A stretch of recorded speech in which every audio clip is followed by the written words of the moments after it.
Are you ready to explore the unknown? Dive into the world of the strange, mysterious, and unexplained with Eerie Expeditions magazine. Each issue is packed with spine-tingling tales, cutting-edge paranormal investigations, and exclusive insights into hauntings, cryptids, UFOs, and more. Whether you're a seasoned investigator or just love a good ghost story, Eerie Expeditions magazine has something for you. Join our growing community of truth seekers and adventure lovers. Subscribe today at EerieExpeditionsMagazine.com and unlock the secrets of the supernatural. Are you ready? That's EerieExpeditionsMagazine.com, where the extraordinary is just a click away. Dare to discover.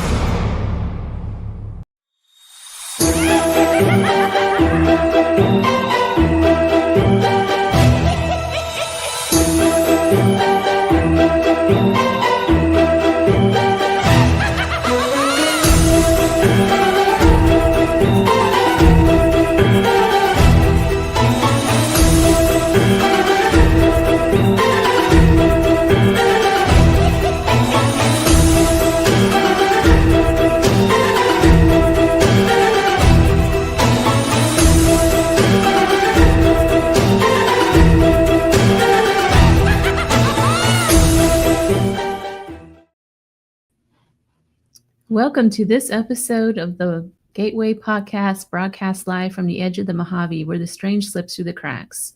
We are live on United Public Radio Network 107.7 FM, and I'm your host, C.L. Thomas. Tonight we're joined by a fellow radio host with GhostBox Radio, Greg Bakun. But before we get into that, you have been listening to Into the Night with Sean Kelly, and with his discussion on healings. Sean has been going through a lot right now, so keep him in your prayers. And if you missed him, check him out on Sundays as well. I think he's coming back on Sundays at 5 p.m. Pacific. It's currently 77 degrees here in the Mojave. So I'm back from a 3-week travel event. I am recovering a bit. I'm kind of tired from going all over the place. I started out in New Orleans and went all the way up into Chicago, and I stopped at a whole lot of different places, all the way out through the Midwest, up to Mississippi. So I am home throughout Halloween, and then I'm going to be heading back again. I'm going out of the Rocky Mountains this time. But while I was out, Vegas flooded with rain, and something else happened too. For those that listen to me know that I like to locate old mining shafts and gold mines in order to look for gemstones. And a few times that I've done this, I've come across 100-year-old dynamite boxes. They're just laying around all over the desert, and they look like little wooden crate, and it says right on them dynamite. But I never actually found real dynamite. Well, over by the Panier Saloon, just yesterday, someone did. They came across a box of old dynamite, and they currently have all the roads leading into that small community closed until they can remove it. They have like a bomb squad out there that is removing that dynamite. It's kind of neat. I never thought about that stuff could possibly still be hot after all of these years, but I have heard of Civil War cannons and things like that, but it's pretty interesting. So over the past week, I got to tell you guys about Chicago. You know, initially I wasn't looking forward to visiting Chicago. I've met a lot of nice people over the years. A few bad apples, but for the most part, everybody that I've met from Chicago has been really nice. But I just wasn't, I don't know, I don't really like those bigger cities like that, and I just wasn't looking forward to it. But what a surprise that city is. It's so beautiful and it's so clean. When I was there, I had a chance to walk around the city for a little bit, and I got to see, you know, that weird bean thing that's in the middle of town. I did go to the Chicago Art Institute. I went to the original Goat Tavern in Harry Carey's location. They have like an old safe from a mob guy that used to live there. So it was kind of neat, a lot of history there. My flight on one of those days, on my return flight, got canceled. And so I was moved to a standby the following night. And so I had like an entire afternoon. And what I did was I hooked up with a Chicago tour guide. I just met him through the internet by accident, and he took me around. He took me to the old Al Capone house. He took me to the parking lot where Valentine's Massacre occurred. It was really interesting. What a lot of neat history. I could see why the town of Chicago, though, kind of tried to cover everything up. So where the Valentine's Massacre, it used to be like a garage, and there's a building right next to it. And you can still see the tar line where the old building existed, but now it's a parking lot because nobody apparently will build on that. And the old El Capone house is empty. It's abandoned. It's just sitting there. It's like nobody wants anything to do with the mob history of Chicago. But anywho, over the past few weeks, I did stop following a lot of the paranormal events, and this is going to lead me into our topic tonight. To be honest, it's gotten a little old, a lot of this stuff. I really lost interest in it, and it just seems like it's become nothing more than a group of people trying to earn a living. There's nothing paranormal anymore about it, which leads me down this rabbit hole of the Conjuring house. I did have another guest on tonight. I did bump them because I wanted to talk about this. And what it was is I saw this little badge. I'm going to put it up here. I saw this badge of honor. I helped save the Conjuring house. So listen, this is going to be my opinions. So I just want everyone out there to know these are my opinions. My guest is coming on here. We're going to discuss this. It's his opinions too. We're not attacking anybody. I just got to throw this out there. But you know, it just deserves some discussion for many, many reasons.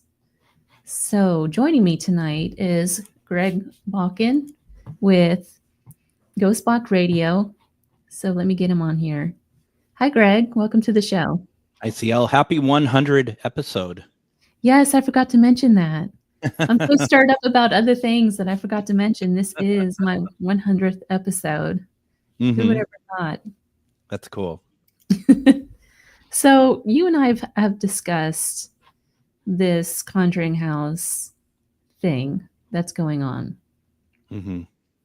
And, you know, there's the badge of honor. Everybody has this right now on their website. It's everywhere.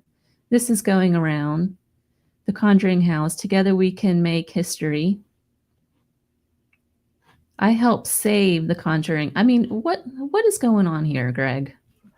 It's an interesting thing, and I think there's so many pieces to this, but one of the things that you and I had talked about, and I posted on my social pages, and it got some pushback on it. Fair enough.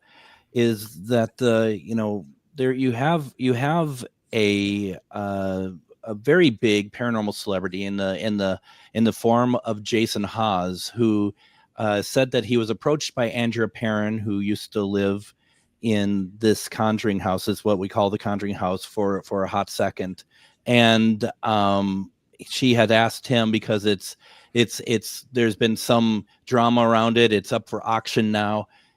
Can you help save this house? I need you to help save this house. And so Jason had taken to his flock of fans and started a GoFundMe. And with that, he had asked people to donate money so that they can have an opportunity to buy this house. And where for me personally, I just...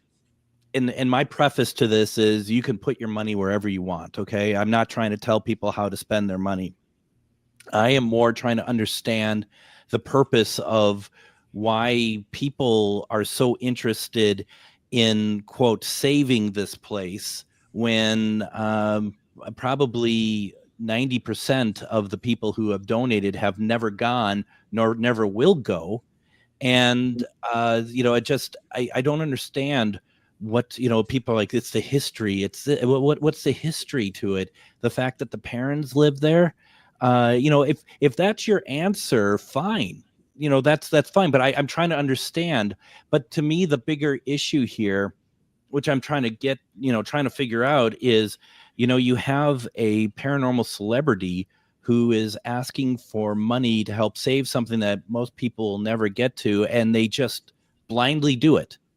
And I wonder why that is. And I also just think that really, to me, sums up the current situation of the paranormal field, where we're not really talking about paranormal anything anymore. If you talk to me, what you say to me, what is the paranormal field? To me, it's like, well, basically what I see is people going to conventions, and most of them are worshiping celebrities, and very little of it has to do with any sort of paranormal research or helping people with spirit. And that's a very generalized thing, but that's, if you're looking at Facebook, and I, I'm sorry to say, if you go on Facebook and you see all these paranormal conventions, and say that you just came down to earth on the planet Zob, and you looked at these convention posters, you would think that there's only 7 people in the entire world that do paranormal, because it's the same people going out to these conventions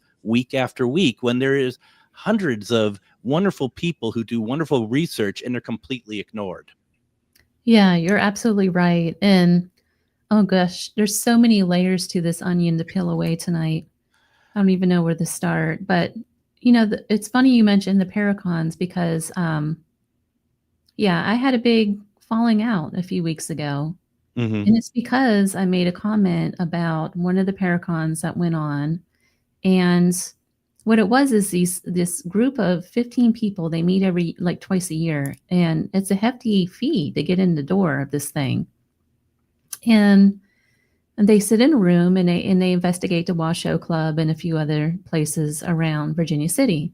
Now, that in itself is pretty cool. However, it's become more of a drinking club. It's like a social club for these little group of people to get together and hang out with Shane Pittman and a few other people. Mm-hmm. I'm going to name drop because I just really I don't care anymore. I'm just going to do it. But yep. I made a comment about it and was vividly attacked online by people that were at that event. And they said that I was closed-minded, which, if anything, I'm being a little more open-minded because I'm able to see the bigger picture of this thing. One person said that this was her family and that all of these people were her friends. Where are people making these kind of generalizations? These people are not your friends. If you didn't have that cover charge, they're not letting you in the door. They're not going to contact you outside of a Paracon. Yep. They're not calling you on a telephone. These people are not your friends. Yeah, no. I mean, and that's just it. I think that I find especially there's some really interesting groupies that are connected to a number of these paracelebs that I've seen over the years, and that they, like you just said, that they think that they're very good friends with them. And I've always thought to myself, if these people are your friends, are they reaching out to you between Paracons to see how you're doing, or, hey, I'm in the area, or, you know what, if you can't make, if it helps you to get to this Paracon, I'll take care of the fee to get in, because I just want to see you because we're friends. You know what I mean? And that's not going to happen. No one would expect that to happen, but that's kind of where to me it's coming from. It's like I think using the term calling them friends and stuff is such it's to me it's almost delusional, because they just, for some reason, some of these people really feel the need to make sure that we know, like you and I know, that they are closely connected to these paranormal celebrities, and it's some sort of status. You know what I mean? Mm-hmm. Which it isn't. It's very strange. It's very strange. And then you get into some of the people that are trying to be on these shows, which is a whole different ball game. They get interviewed for a show one time, and they have on their Facebook page that they work for travel channel and things like that. It's just such a strange culture to be a part of right now. Yeah, my favorite is the one who's milking, having been on the Holzer Files once, and that's what they like to be known the most for. And trust me, I don't know about you, I almost got onto a travel channel show, and I don't mean like being a guest on it. We almost had a show, and we were working through a production company called Tremendous, and they had done the shows for Tennessee Wraith Chasers and Ghost Brothers. We were working to get on a show, and I will tell you firsthand that the best thing that ever happened to me was not getting a show, because from that moment on, everything changes for you. And I don't mean like, oh, it's glamorous and amazing. It's as far as I'm concerned, you become a shill right from the start, because you're shilling yourself, first of all, because they're not going to pay you the money that you need to live. They're going to pay you the very basics. Even if you're on a TV show, obviously there are exceptions, because some of these paracelebs have been on for so long. You know, Zach is getting paid a lot more than anyone else. But if you're starting off, you're getting the bare minimum, because they think you're going to find your way into all these paracons, and that's where you're going to make your money. So right away, you are set up in a situation where you have to shill yourself out just to be able to try to make a living. And I think the stark reality for a lot of these people is you're on TV, and then you have to somehow go back to some kind of day job. They're trying to hold on to dear life as best as they can, because they don't want to have to go back to the normality that the rest of us have to deal with on a regular basis. Yeah, that's so true. And that leaves me with what's going on with these constant GoFundMes. Mm-hmm. But you know what? I'm going to get Sean in here real quick. Sean Kelly is another host. Hi, Sean. Can you hear me? Hello, everybody. So, Greg. Sean, yes, meet I can Greg. hear you. Yes, very well. Sean hosts another Greg. show with Into the Night, so he wanted to be in on the discussion a little bit as well. So yeah, that kind of leaves me now where you have all of these different GoFundMes. What's happening with these GoFundMes? I've seen them for cats. I've seen them for vet bills. I've seen them for just all kinds of things now. And now we're buying property for Jason Halls. And listen, I'm not saying that we shouldn't give money to people, but I just feel like there's real people out there that need things like GoFundMe for real health problems. Yeah. I mean, I think that that's the thing, that it's like trying to figure out, you know, if especially if you're one of those people who really, I'm going to even go as far as say worship some of these para-celebrities, you're not going to have the discernment to be like, is this really? They're assholes. Leave it to Sean to say what he feels. Yeah, right. No kidding. Well, that works too. But and that's just it. I mean, what's real and what's not, and what's needed, and it's like, and I think it goes back to what I said, that you know, a lot of these people don't want to go back to a real job either. Yeah, and I don't know, Sean, is that your radio? No, I don't think so. It's my brother talking. Can you hear him? Do you hear it still? Yeah, he's a little loud. Yeah, but that's my brother. I'm sorry about that, everybody. Here, I'll set this. Go ahead. The thing of it is that there's a lot to unravel with this, and I kind of lost my train of thought on it. But there's a difference between, like you said, there's a difference between the entertainment side and then the real paranormal. And I feel like those lines over particularly the last year, after all these shows got canceled, all of the GoFundMes revved up, the Paracons revved up, as all these guys, like you just mentioned, are trying to support themselves because they lost whatever little income they had from these shows. So now they're just trying to sustain themselves and keep this thing going to keep them on television and keep them in celebrity status. So there's that. And I feel like it really blurs the lines between entertainment and the real paranormal and real researchers that are out there. Because now there's no floor for the people who actually do research. It's nothing but these TV celebrities that are trying to make a living. They have a monopoly almost now on these paracons.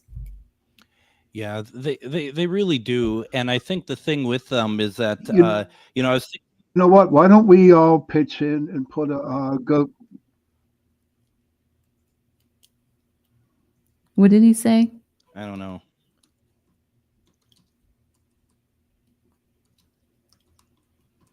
Oh, can you hear me? No, you faded out. You seem to be like behind us, like audio wise, I think, a little bit. All right. It was a pleasure, Greg. That's my computer. I'm going to get Greg on my show. Please tell him that. You hear that, Greg? You're going to go on his show. Okay. Yeah, no, I heard that part.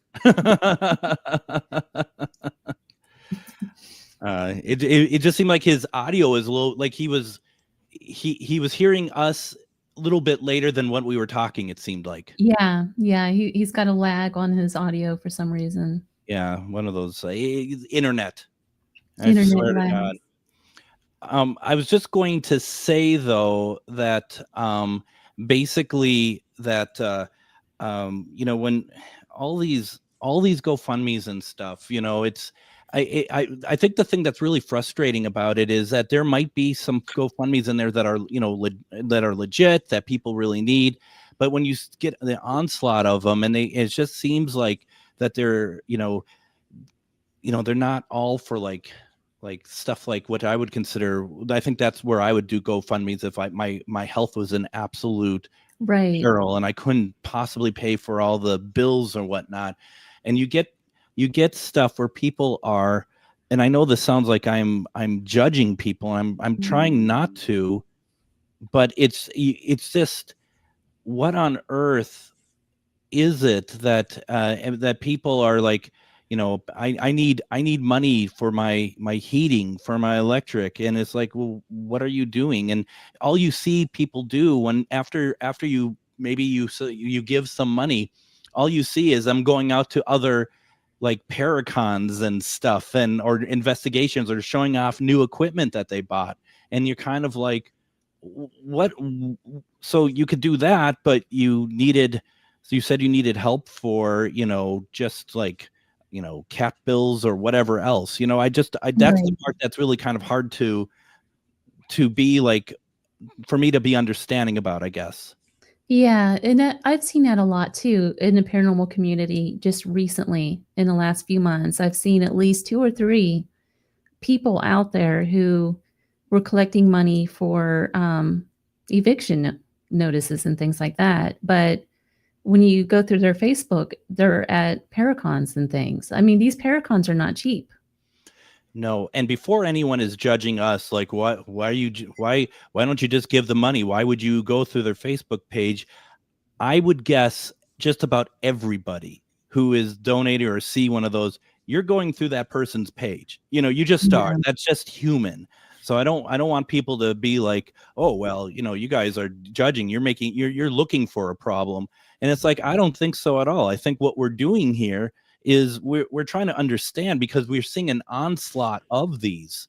It's not 1 or 2. They're constantly coming up in different ways. So what is it that, if I'm going to put money in, I kind of want to see, the bigger picture as well.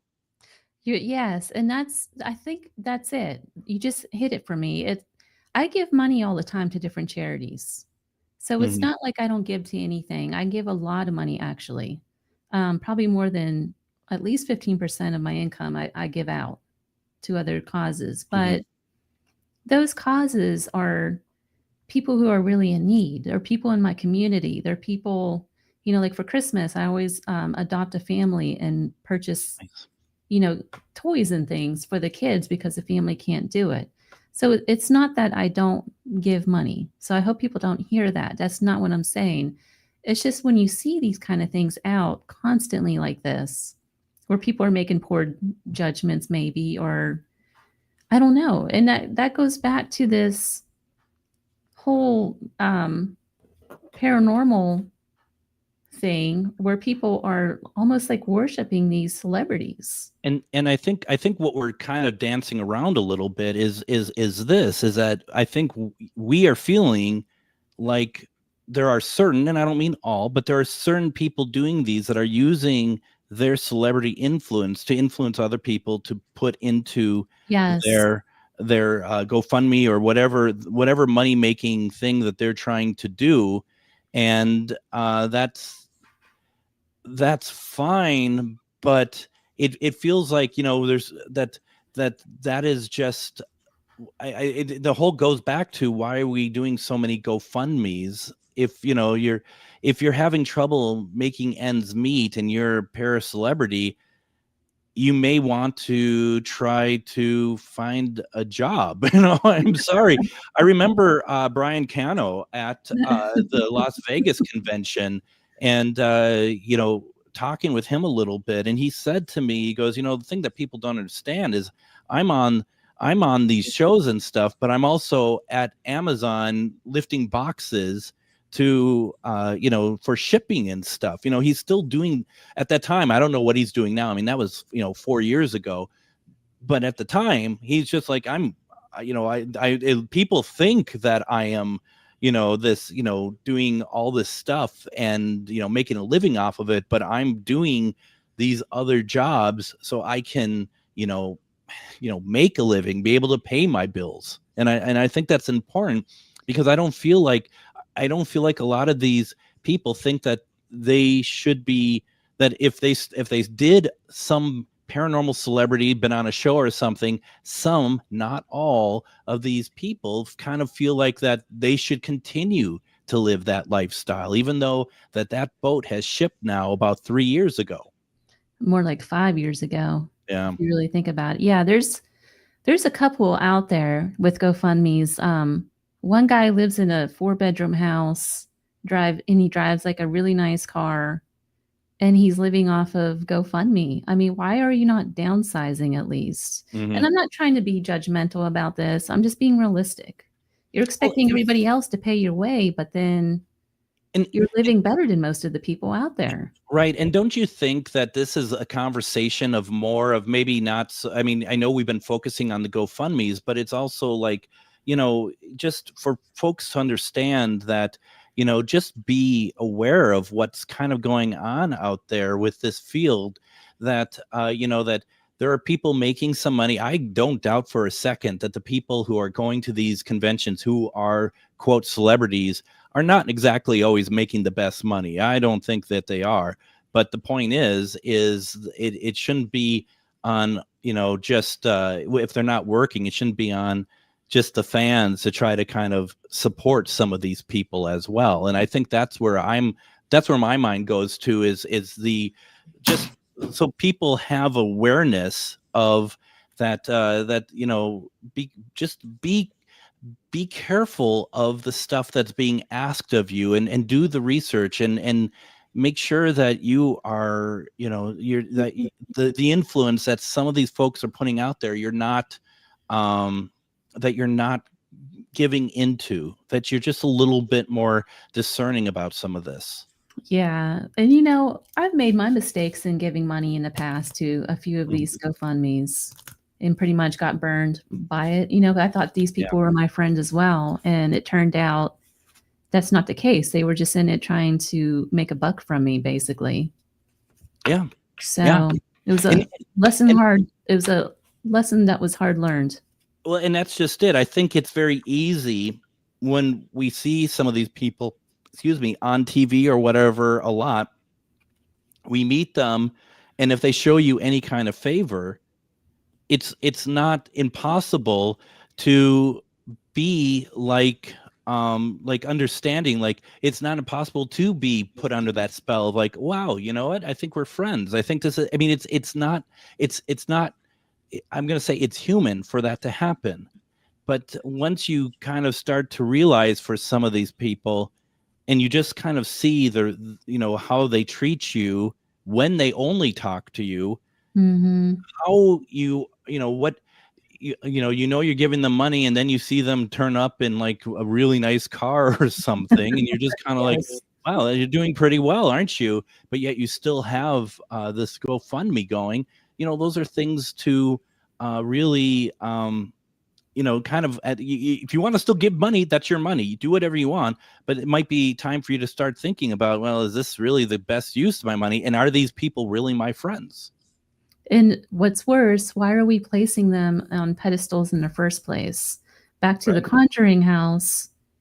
So where's that little thing again? I'm going to put that back up there. This is the badge of honor that people are putting on their Facebook page after donating to the Conjuring house. So I'm going to ask the question again. What exactly are we saving this house from? Is it from being owned by anybody else other than Jason Hawes? Because that's what it feels like. That's where I'm at with it. And, you saw my post on my Facebook page. I did a number of posts asking the same question of like, what is it that, I don't understand what the purpose of what this is. Down to the point, and I understand that it's been described a little bit better, but I'm not saying that it's a great response, but when it started, there's questions like, what if you don't get the money, enough money? Is there a rebate? Is there a refund, or is that money going to be redispersed? And no one could answer that right away. Who's in charge? Is it Jason Hawes that owns it? Is there going to be a group of people that he's going to trust to own it? Nevertheless, where does any profit go to this place? Because it will make a profit eventually. And that's the sort of thing that I don't understand. And once again, people are like, it's so important to save this house. I don't understand why, and I'd love someone to explain it to me. And I'm not saying that because I'm trying to be a jerk about it. I'd like to understand, because at the end of the day, the thing that I kept telling people is, if you're going to do that, if you're going to put money to the Conjuring house, would you please consider also giving some money to a local paranormal location of your choice, because they need the money too, and they don't have a Jason Hawes to speak up, only because he's had dealings there. His daughter has had dealings there. Mm-hmm. Andrea Perrin has reached out to him. I think that's the problem, is that Jason Hawes is going to own this house. You're essentially buying property for Jason Hawes. Yeah. I'm just going to put it what it is. You're buying property for Jason Hawes. I mean, the person that just donated $100,000, I mean, it's your money. By all means, do whatever you want with that. But is that just so you can wear this badge that you donated to Jason Hawes? Or are you going to own like a timeshare in this where you get to investigate anytime you want? Yeah. How does this work for those who do give money to this? Absolutely.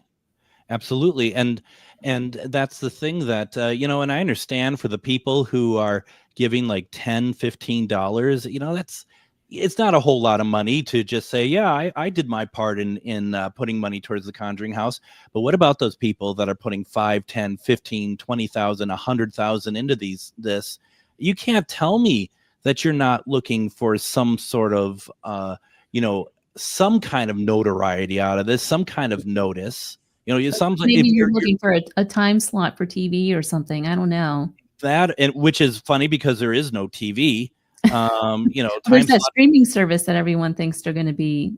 Right, exactly. Did I just say that? Oops. Yeah, but there's 2 of them that are going. Yeah, I'm kind of over that scene too. But right, and the thing, it's like, or are you going to just you're buying favor with Jason Hawes and the community? And once again, you're buying friendships. That's what you're trying to do. And to me, it's all very hollow. And once again, I think about places in Minnesota where I am that no one knows about, no one gives a crap about, but could really benefit from $100,000. But no, the history of the Conjuring, we can't lose that. What is the history, CL? What is the history? Man.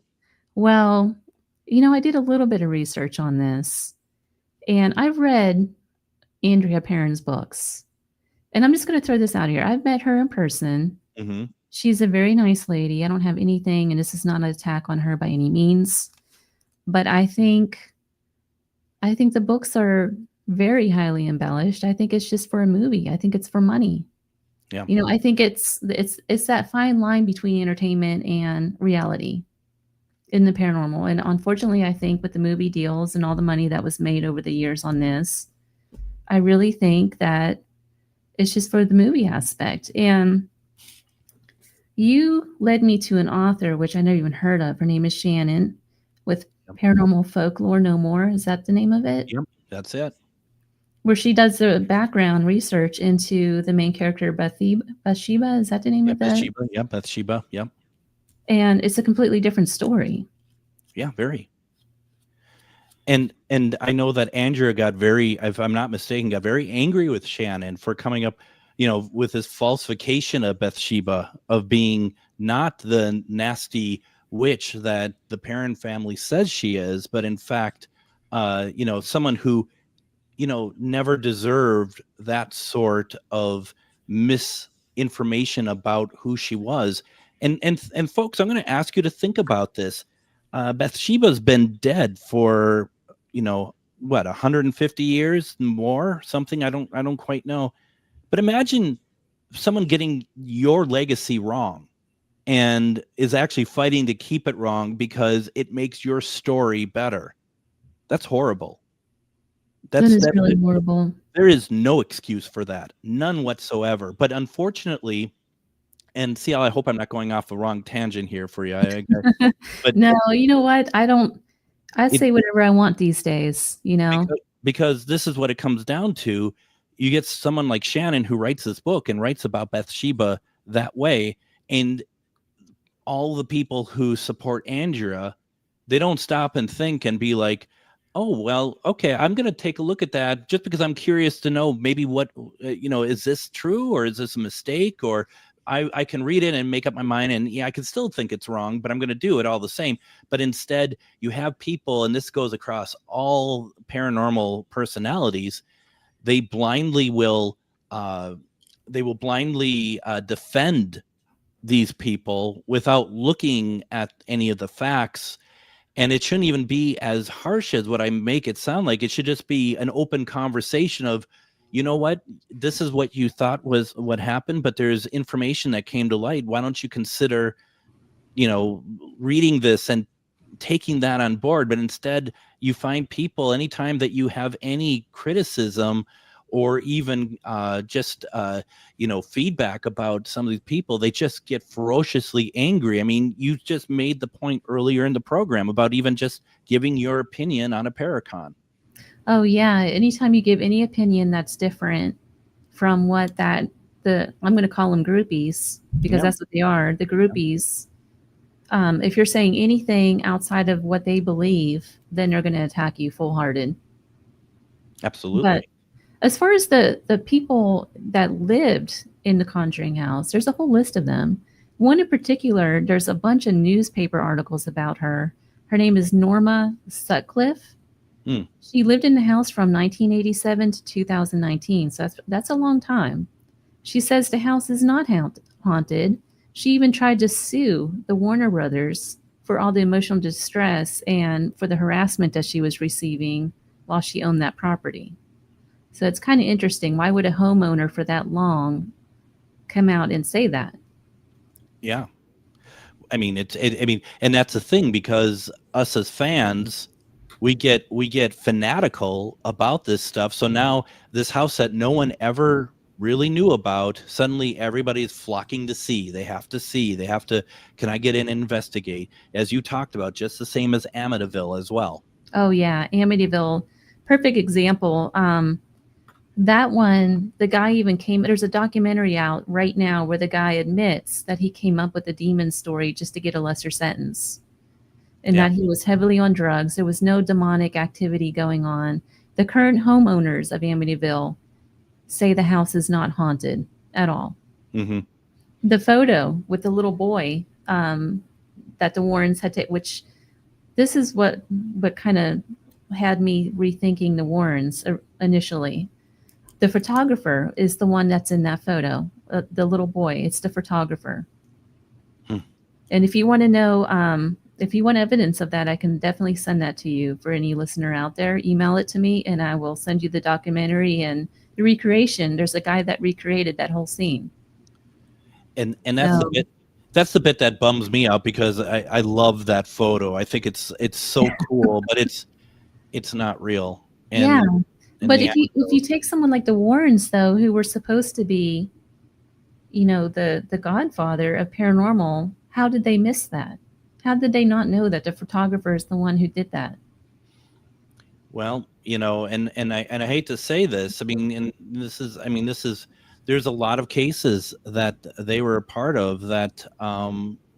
There are people who they were trying to help that ended up not wanting their help. And this is one that, if I'm not mistaken, they ended up not. They only did so much with it. And I think with the Conjuring case as well, right? That they, even though the film gives the impression that they were there till the very end, it's like they clashed with the parents quite a bit. I know Ed did. And that's, that's something that I hate to say it, because it really bothers me to say. I mean, that's the thing that has really burst in my bubble over the last few months, is everything going on with them. Yeah, same. I guess I'm such a strong believer in this stuff until you give me reason not to, I guess. And it really makes me sad, because this is, that's partially my cornerstone of my faith in what is paranormal, based on books I've read about them and stuff like that. Yeah, the Warrens, that it is a disappointment to me, and I feel like too, like the doll, for instance, we have that doll on tour. If that doll really was demonic and just so dangerous, why do we have it out on tour? And it kind of goes back to the Conjuring house. If everything I've read the books, if everything she says in those books are true, and it was such a horrible place to be at the time, and she had all of these negative experiences, et cetera, why do you want to purchase the house for it to be investigated in the first place? Right. Why do we not want to, and it's interesting, because like you said, that person lived in there till, what did you say? 2019. And then it went and became a paranormal location for investigators, which suddenly, apparently the spirits returned. Mm-hmm. And, it's kind of like, did they now really? They for nearly 40 years, nothing. But now that it's a paranormal destination again, it's dark and dangerous, and in the history, it needs to be saved. Come on. When did those books come out? The Perrin ones, Andrea's, or? Yeah, I wonder if it's around that time frame. I think they were before, because I had her on one of my other shows way back in, I might even been 2016, 2017, maybe even before that, something though around that time. It's interesting, because you had the Heinzens purchased it in 2019 and they wanted to revamp the house and open it up to investigations. Mm-hmm. For some reason that didn't work out, and then that Jacqueline Nunez bought it. Yeah. And it was a place of business, and she owned it all the way up until the falling out, which I have to say this. There's a huge controversy between Jason Hawes and the ex-owner. Yes. Where he's vividly saying that he wanted to own the house and he's going to get it off of her. How much of this was actual harassment to get her out of the house to begin with? I know I'm stepping out on a ledge here, but I'm just going to throw it out there because it is up for debate. It's interesting because I don't know, and I'm freely going to say this, I don't really know anything about that episode, because to me that was paranormal drama. But what frustrated me about it, people who don't know anything about anything, there was immediately a villain created out of this. Mm-hmm. And I'm not saying that it's not valid. I just don't know. But that's the first thing that came to my mind. And right away, it looked just like the whole community, because once again, I think there were stickers like the I Saved Conjuring House. Mm-hmm. And everybody was like, I am for, whatever the right side was that they believed was the right Jason side. Hall side. Yeah. And I don't know the full story on that one either, but I am going to throw it out there because it is open for discussion about what happened there. Yeah. Because from the outside looking in, I don't know what Jacqueline did. I don't know who did what at this point because it's all he said, she said sort of things.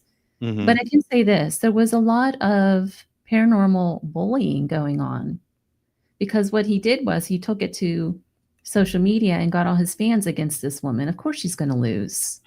And I do about that. And I do believe part of it was that she was like treating her workers that were like off in the face of for the media side of the Conjuring House. She was treating them pretty poorly, like not paying them and stuff.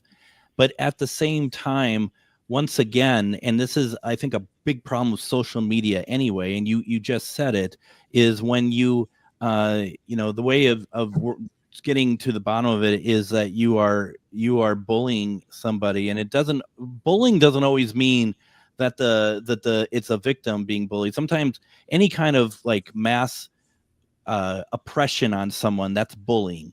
And was that really necessary here? I don't know, but to me, I just feel like that's almost a misuse of your power of a celebrity to turn it against anybody, quite frankly.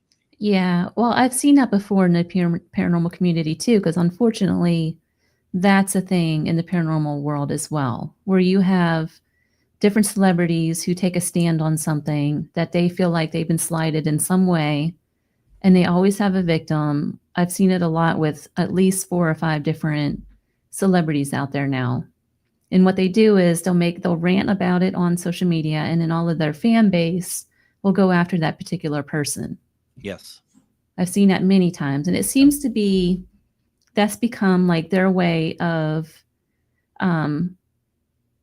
it becomes their way of making themselves always in the right, if that makes sense. I think it does.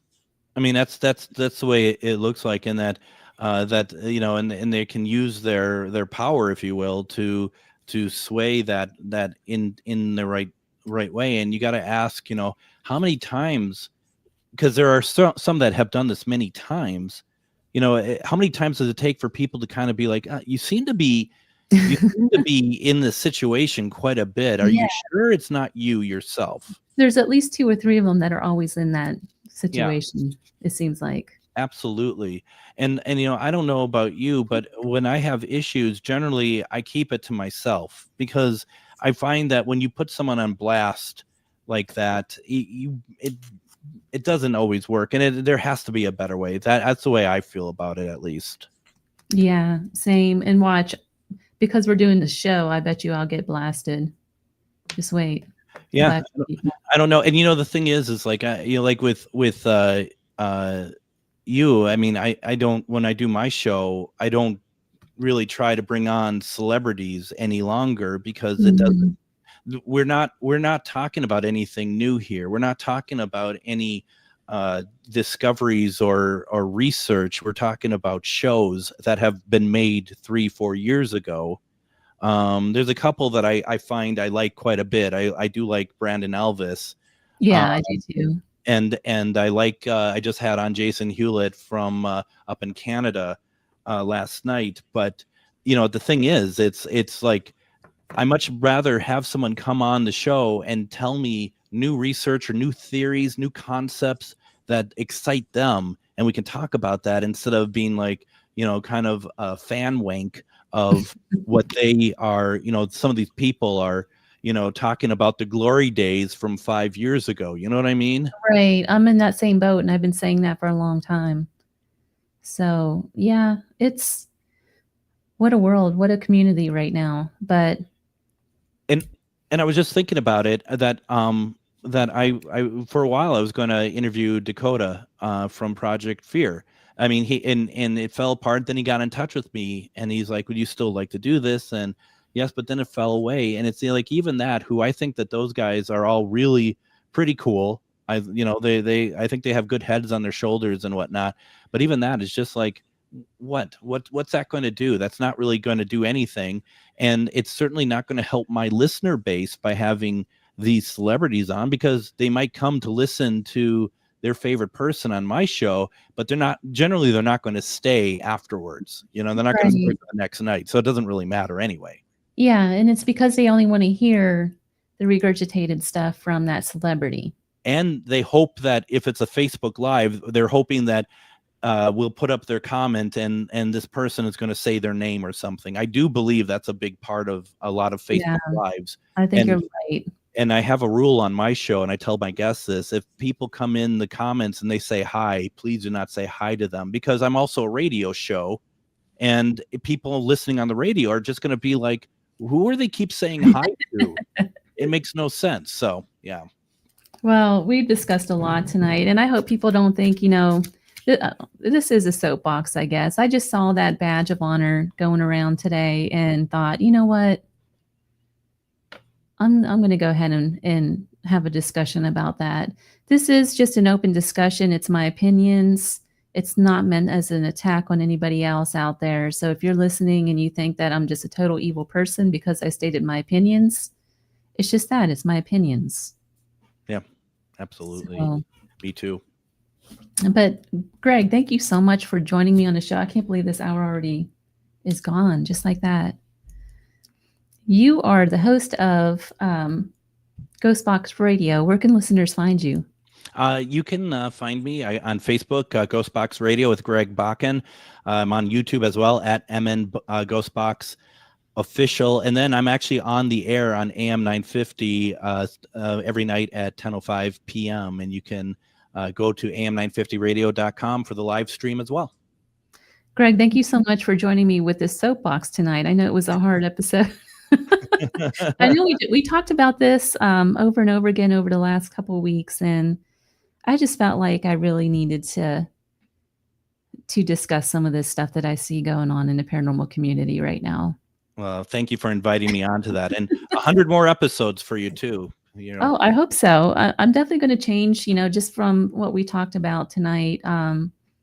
Yeah, no more paracons, no more celebrities for me. I'm going to move into a different direction with this, and stay tuned, because I have a whole bunch of researchers coming on, authors, healers, all kinds of different people that are making their way to the airways coming soon. So, Greg, thank you so much. Thank you. You've been listening to the Gateway Podcast, broadcast live from 107.7 FM New Orleans. If you missed the show, you can catch us again. You can watch the YouTube. I store everything on YouTube, so you can subscribe there and rewatch, or you can just catch me next week. I'll be back again with all new shows and all new people. So stay tuned, and thank you all for listening. Until next time.